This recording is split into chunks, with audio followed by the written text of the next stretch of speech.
अस्सलाम वालेकुम। Second year biology के लेक्चर में आपको वेलकम करते हैं। डियर स्टूडेंट्स, आप जानते हैं कि हम लोग चैप्टर नंबर 17 पढ़ रहे हैं।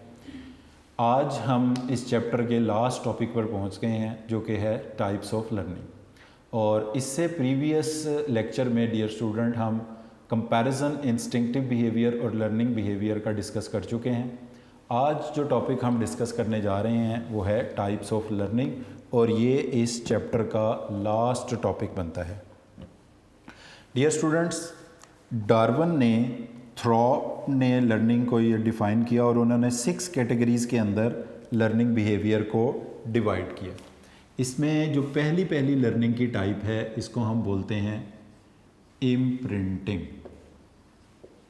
The first type of learning is imprinting.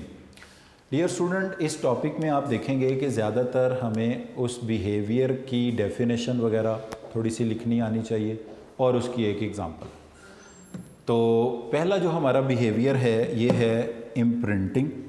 Imprinting behaviour जो है डियर स्टूडेंट्स, ये पाया जाता है बर्ड्स में, such as geese and ducks. Example इसकी बर्ड्स हो गए,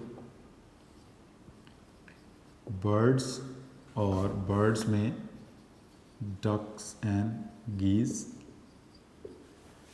तो डियर स्टूडेंट्स, इनको हम कहते हैं, ये वो बर्ड्स हैं जो कि प्रिकॉशियल बर्ड्स हैं। प्रिकॉशियल का मतलब ये होता है those animals which give parental care to their newborns. जिनको पेरेंटल केयर मिलती है अपने वालिदैन से, पेरेंट से, उनको हम कहते हैं प्रिकॉशियल। तो ये बर्ड्स जो हैं ये प्रिकॉशियल हैं, प्रिकॉशियल बर्ड्स हैं। Because they are given parental care from their parents. Dear students, हमने देखा है कि जब भी कोई डक जो है उसके एग से न्यू डकलिंग्स हैच होती हैं तो वो अपनी मदर को फॉलो कर रही होती हैं। मुर्गियाँ, चिक भी हमने देखा कि वो अपनी मदर को फॉलो कर रहे होते हैं। उसमें ये होता है कि जब भी कोई डकलिंग एग से हैच्ड होती है तो for a brief period of time, for a brief period of time they are sensitive। मुख्तसर से वक्त के लिए जैसे ही यंग वंस हैच्ड होते हैं from the egg, they are sensitive for a brief period of time. एक मुख्तसर से वक्त के लिए वो सेंसिटिव होते हैं, और जिस मूविंग ऑब्जेक्ट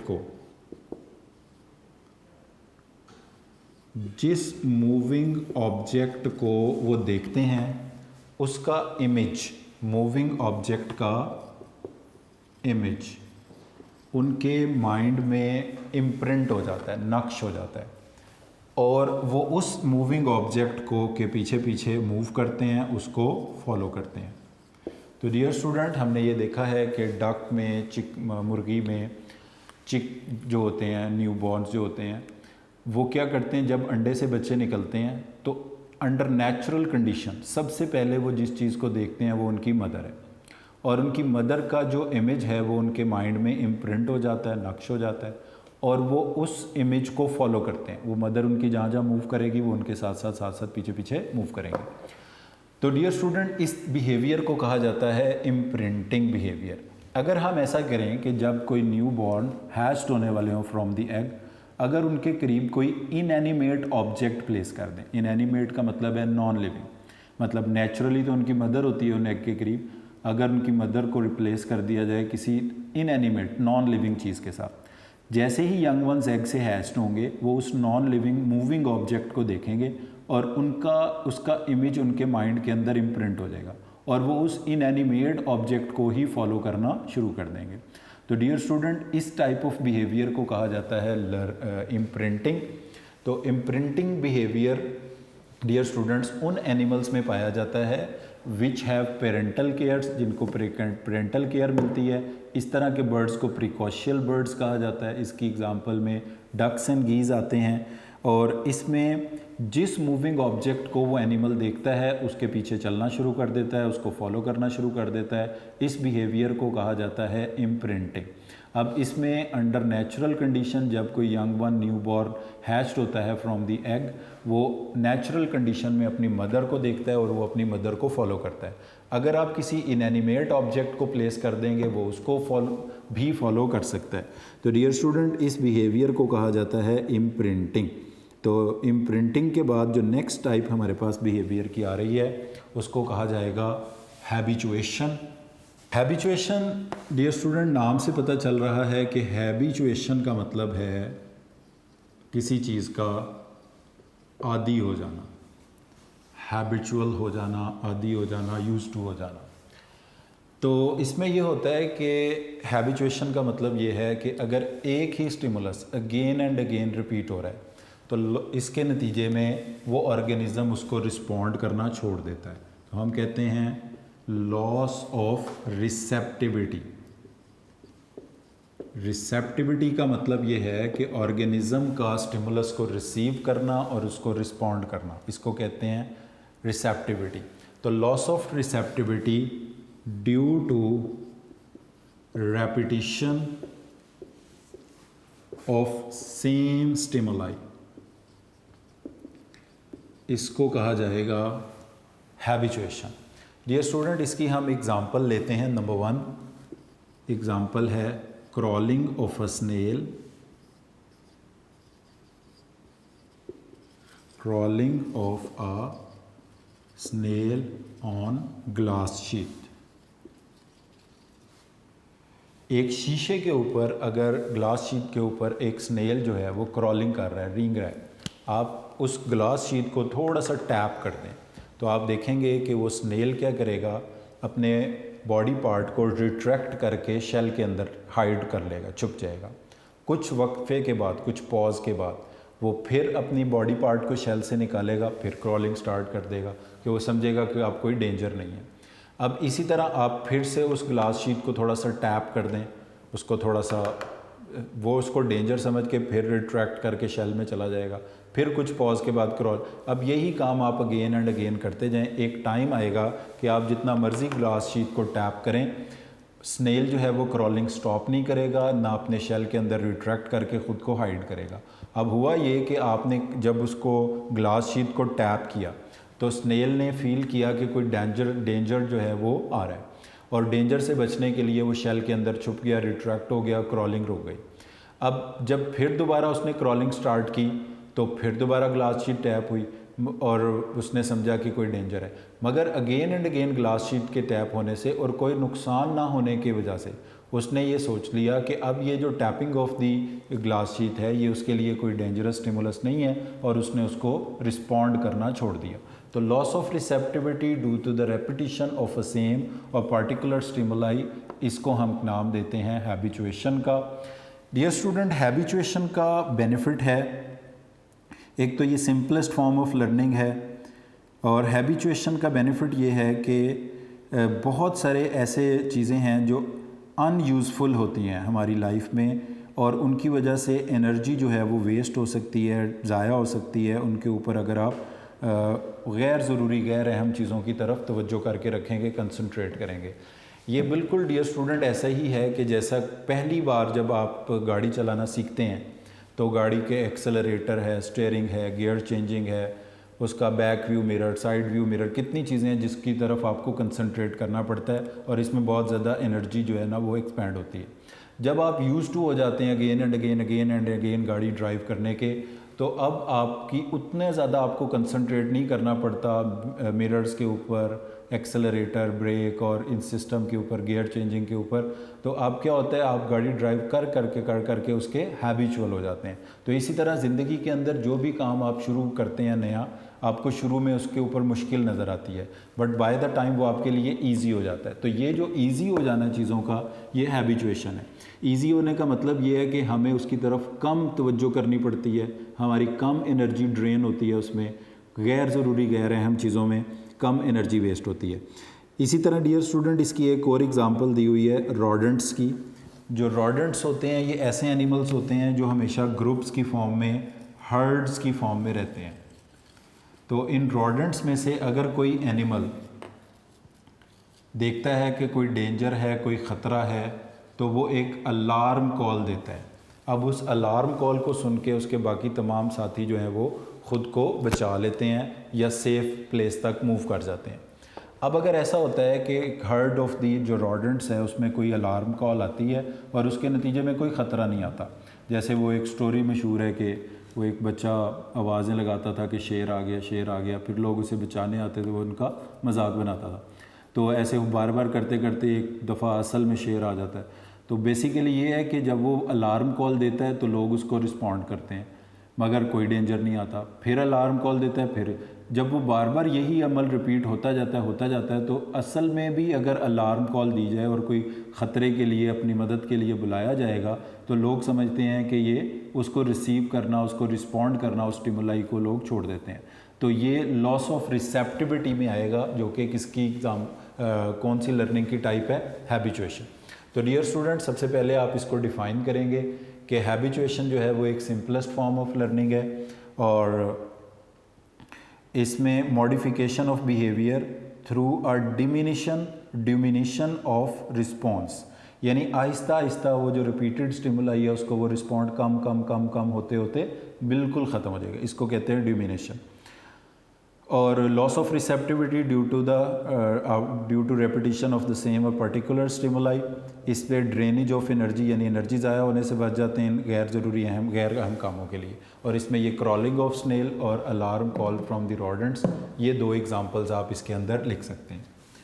इसके बाद डियर स्टूडेंट हम लोग लर्निंग की टाइप्स की तीसरी टाइप की तरफ आते हैं और जो लर्निंग की तीसरी टाइप है इसको कहा जाता है conditioning.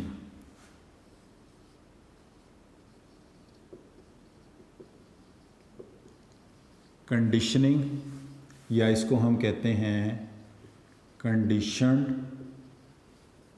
Reflex type 1। Conditioned reflex type 1 इसको हम बोलते हैं। इसमें डियर स्टूडेंट्स ये होता है कि एक हमारे पास होता है रेलेवेंट प्राइमरी और नेचुरल स्टिमुलस।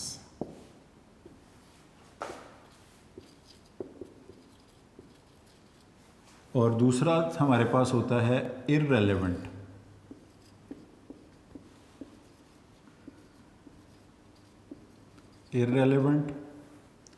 सेकेंडरी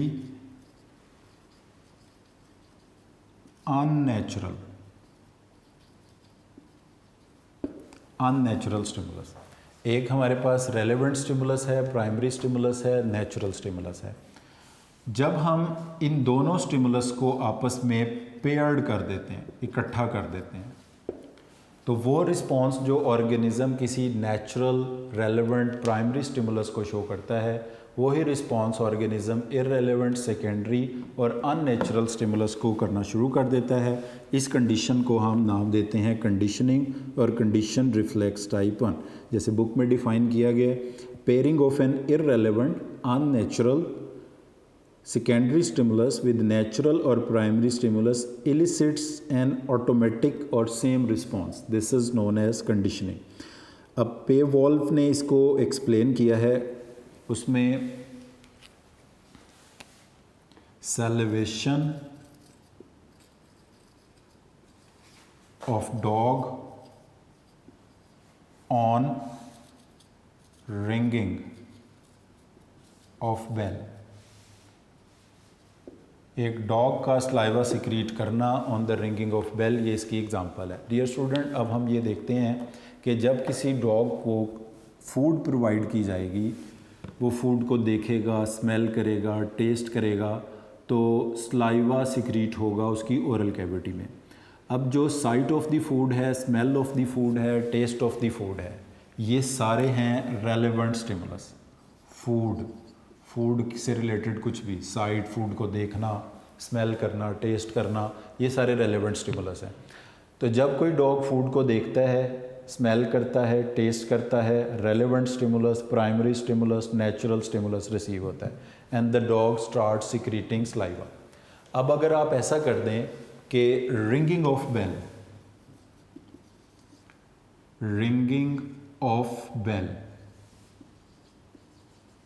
को आप मिला दें फूड के साथ, यानी आप बेल रिंग करें और डॉग को फूड प्रोवाइड कर दें। रिंगिंग ऑफ बेल एक इररेलेवेंट स्टिमुलस है, सेकेंडरी स्टिमुलस है, अननेचुरल स्टिमुलस है। जब आप बार बार यही काम करेंगे तो एक वक्त आएगा कि जस्ट अभी बेल रिंग होगी and the dog start secreting saliva, यानी रिंगिंग ऑफ बेल के ऊपर अगर डॉग सलाइवा सिक्रीट करना शुरू कर देता है तो इसका मतलब है कि उसने एक इररेलेवेंट स्टिमुलस को, अननेचुरल स्टिमुलस को, सेकेंडरी स्टिमुलस को वही रिस्पॉन्स शो किया है जो वो प्राइमरी और रेलेवेंट स्टिमुलस को करता था। तो आपने डॉग को कंडीशनड कर दिया है विद एन इररेलेवेंट स्टिमुलस। तो जितने ये आप इस तरह के एनिमल्स देखते हैं जो सर्कस में ट्रेंड एनिमल्स होते हैं, जिसमें मंकीज़, डॉग या और एनिमल कोई हैं, तो इन सब को क्या किया जाता है, कंडीशनड किया जाता है। इनको इररेलेवेंट अननेचुरल स्टिमुलस जो है वो again and again relevant stimulus के साथ पेयर्ड करके ये सिखाया जाता है कि इन्होंने वही रिस्पॉन्स इररेलेवेंट स्टिमुलस के ऊपर शो करना है जो ये रेलेवेंट स्टिमुलस के ऊपर करते हैं। जैसे कि इस एग्जांपल में sight of the food, smell of the food, taste of the food for secretion of saliva, तो नेचुरल प्राइमरी रेलेवेंट स्टिमुलस है। मगर अगर आप इस नेचुरल प्राइमरी स्टिमुलस के साथ रिंगिंग ऑफ बेल को जोड़ देंगे, फिर एक वक्त आएगा कि वो डॉग रिंगिंग ऑफ बेल पर ही सलाइवा सिक्रीट करना शुरू कर देगा। ये एक अननेचुरल, सेकेंडरी और इररेलेवेंट स्टिमुलस है जिस पे डॉग सलाइवा सिक्रीट करना शुरू कर देगा, तो वो डॉग कंडीशनड हो जाएगा और इसको कंडीशनिंग या कंडीशन रिफ्लेक्स टाइप 1 का नाम दिया जाएगा। तो डियर स्टूडेंट, ये तीसरी टाइप थी लर्निंग की जो हमने डिस्कस की, कंडीशनड रिफ्लेक्स टाइप 1 या कंडीशनिंग। तो वो जो प्रिकॉशियल बर्ड्स या डक्स, गीज, बर्ड्स में जो बिहेवियर है, इम्प्रिंटिंग की एग्जांपल है, रॉडेंट्स की अलार्म कॉल और crawling of snail on glass sheet वो हैबिचुएशन की एग्जांपल है, and secretion of saliva on ringing of bell by the dog ये कंडीशनिंग या कंडीशन रिफ्लेक्स टाइप 1 की एग्जांपल है। इसके बाद डियर स्टूडेंट नेक्स्ट हम मूव करेंगे लर्निंग बिहेवियर की टाइप नंबर 4 पर। टाइप नंबर 4 और 5 जो हैं इनको डियर स्टूडेंट्स हम कंपेयर करके पढ़ेंगे तो आप इसको ज़्यादा बेटर समझ पाएंगे। फोर्थ टाइप का नाम है ऑपरेंट कंडीशनिंग या जिसको हम कहते हैं conditioned reflex type 2। Fourth type है ऑपरेंट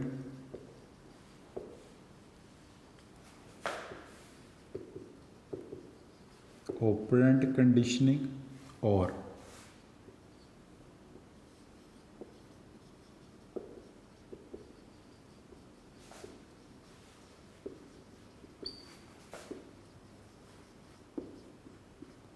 कंडीशन रिफ्लेक्स टाइप 1। और फिफ्थ टाइप को हम कहते हैं लेटेंट लर्निंग। फिफ्थ टाइप को कहा जाता है लेटेंट लर्निंग।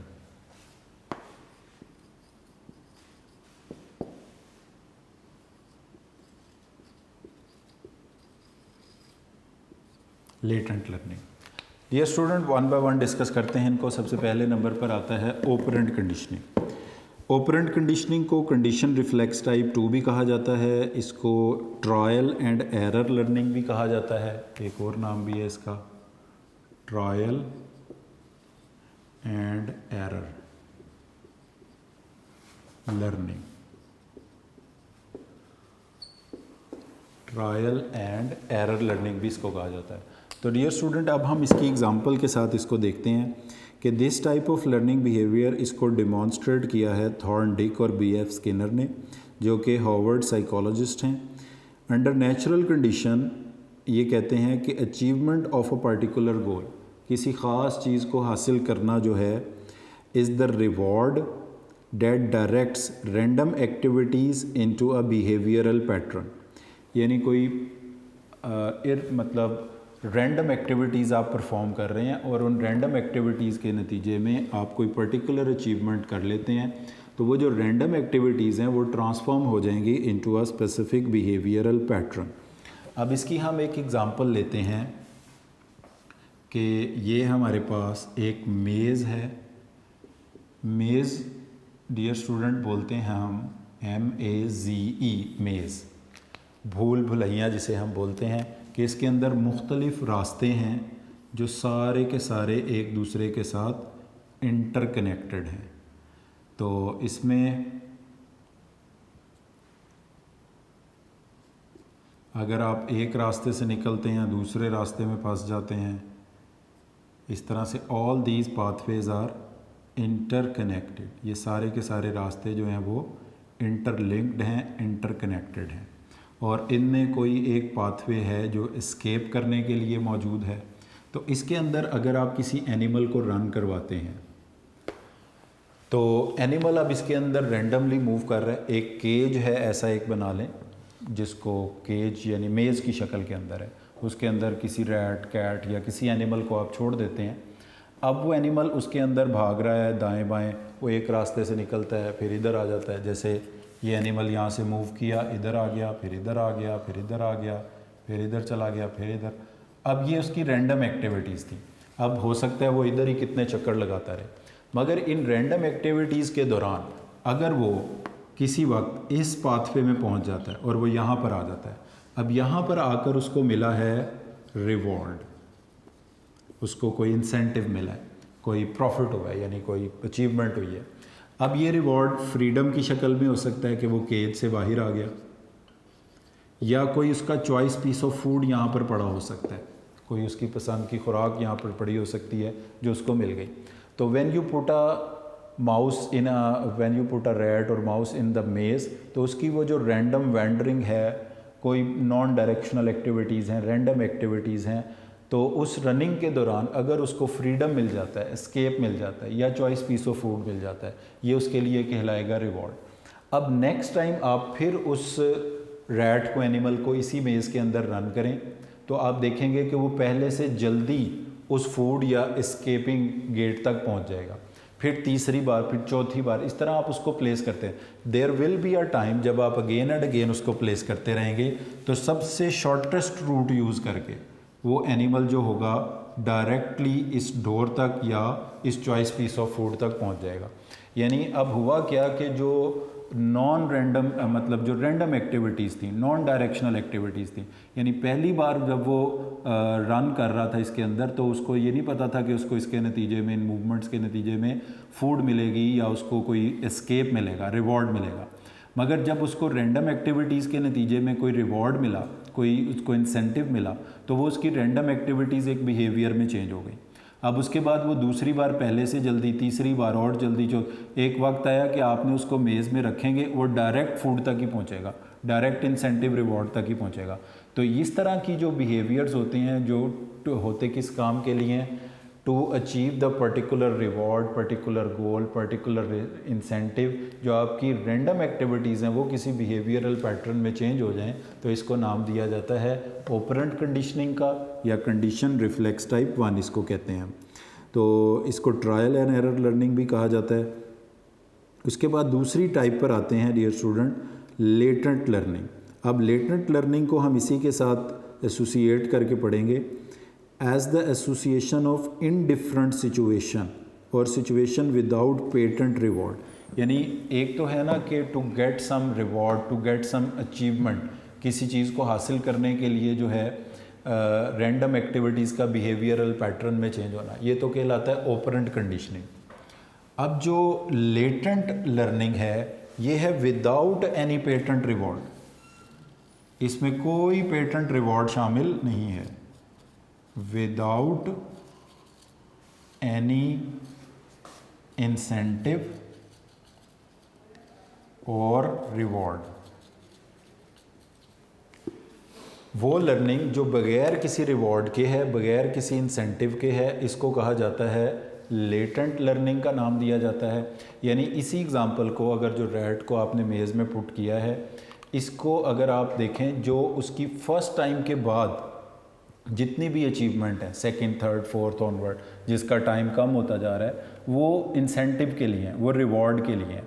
जब पहली बार वो रैट इस मेज़ के अंदर रन कर रहा था, अभी तो उसको इंसेंटिव नहीं मिला, अभी तो उसको कोई अचीवमेंट नहीं हुई किसी पर्टिकुलर गोल की।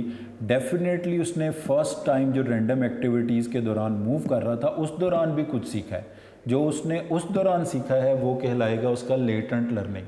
इस लेटेंट लर्निंग को यूज़ करते हुए वो सेकंड टाइम जल्दी पहुंच गया, थर्ड टाइम और जल्दी पहुंच गया।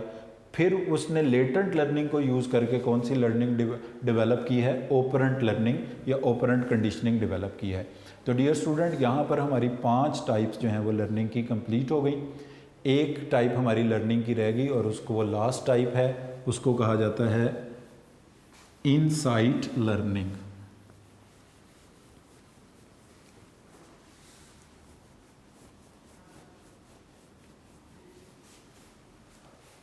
इस टाइप ऑफ लर्निंग बिहेवियर को कहा जाता है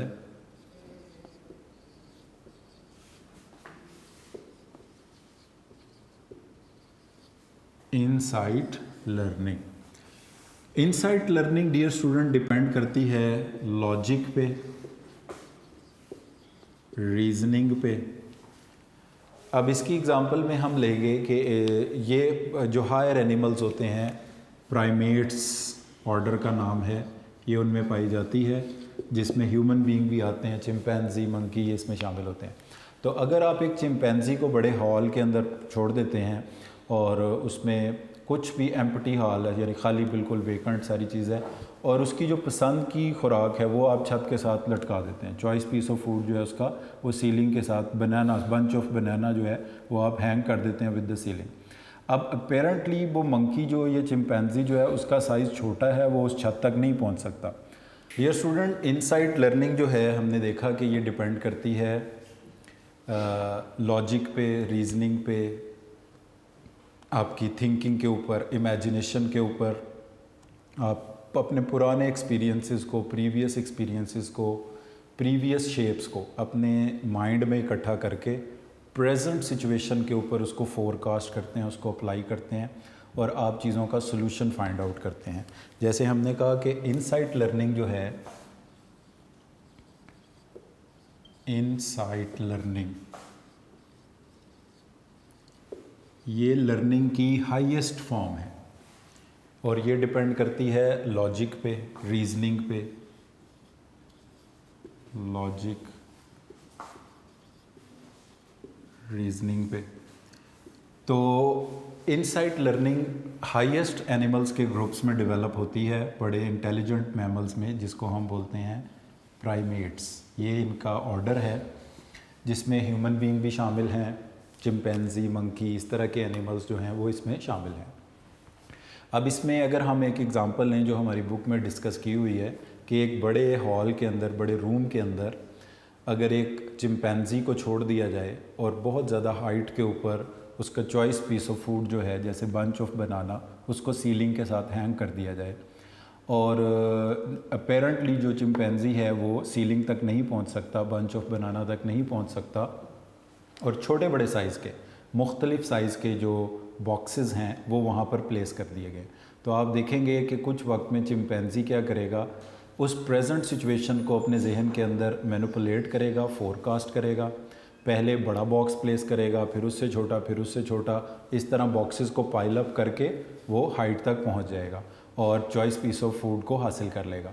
तो ये जो उसने अपने पुराने एक्सपीरियंसेस को, प्रीवियस शेप्स जो उसके जहन के अंदर, उसकी मेमोरी के अंदर स्टोर थी, उनको उसने इकट्ठा करके प्रेजेंट सिचुएशन पर अप्लाई किया और इस लॉजिक की बुनियाद के ऊपर, रीजनिंग की बुनियाद के ऊपर उसने उस प्रेजेंट सिचुएशन का जो सॉल्यूशन है वो फाइंड आउट कर लिया। इस तरह की लर्निंग को कहा जाता है इनसाइट लर्निंग। तो डियर स्टूडेंट, यहाँ पर हमारी लर्निंग की जो 6 टाइप्स हैं वो कंप्लीट हो गई, जिसमें इम्प्रिंटिंग, डक्स, गीज़ वाली, जिसमें प्रिकॉशियल बर्ड्स की एग्जांपल हमने की, habituation, crawling of snail and alarm call from the rodents in herds, वो एग्जांपल्स हमने की। कंडीशनिंग में हमने रिंगिंग ऑफ बेल के ऊपर सलाइवा सिक्रीट करने के लिए डॉग वाली एग्जांपल हमने स्टडी की। उसके बाद ऑपरेंट कंडीशनिंग, जिसको कंडीशन रिफ्लेक्स टाइप 2 भी कहा जाता है, ट्रायल एंड एरर लर्निंग भी कहा जाती है, जिसमें हमने वो मेज़ के अंदर एक रैट को रन करके उसको किसी अचीवमेंट ऑफ गोल या इंसेंटिव के लिए जो लर्निंग हुई उसके बारे में पढ़ा। और विदाउट एनी रिवॉर्ड जो लर्निंग है उसको लेटेंट लर्निंग बोला जाता है। और जो हाईएस्ट फॉर्म ऑफ लर्निंग है which depends on the logic, reasoning और इंटेलिजेंस, जिसको कहा जाता है इनसाइट लर्निंग। तो डियर स्टूडेंट, यहाँ पर हमारा आज का लेक्चर कंप्लीट होता है टाइप्स ऑफ लर्निंग का। आज के लेक्चर में हमने लर्निंग की 6 टाइप्स और उनकी एग्जांपल्स को डिस्कस किया। यहाँ पर ये हमारा चैप्टर नंबर 17 भी कंप्लीट हो गया और आज का लेक्चर भी कंप्लीट हो गया। नेक्स्ट लेक्चर में हम इस चैप्टर की एक्सरसाइज और उससे रिलेटेड क्वेश्चंस को डिस्कस करेंगे। तो thank you very much for today.